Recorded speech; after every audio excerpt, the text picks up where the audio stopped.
এইগুলো এক প্রজাতির ঘাস এখানে চাষ করে ছাগলের খাওয়ার জন্য।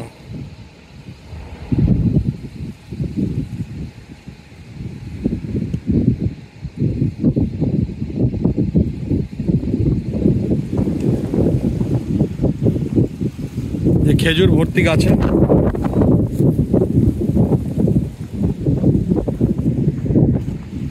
পুরো বালিয়ারি দেখে বুঝতেই পারছেন আমি হাঁটছি। এটা আমার ছবি তুলছে, যে বাংলাদেশি ভাইরা সব কাজ করছে এখানে। দেখুন মাঠ পরিষ্কার করছে তীব্র গরমের মধ্যে, পুরো পরিষ্কার করছে।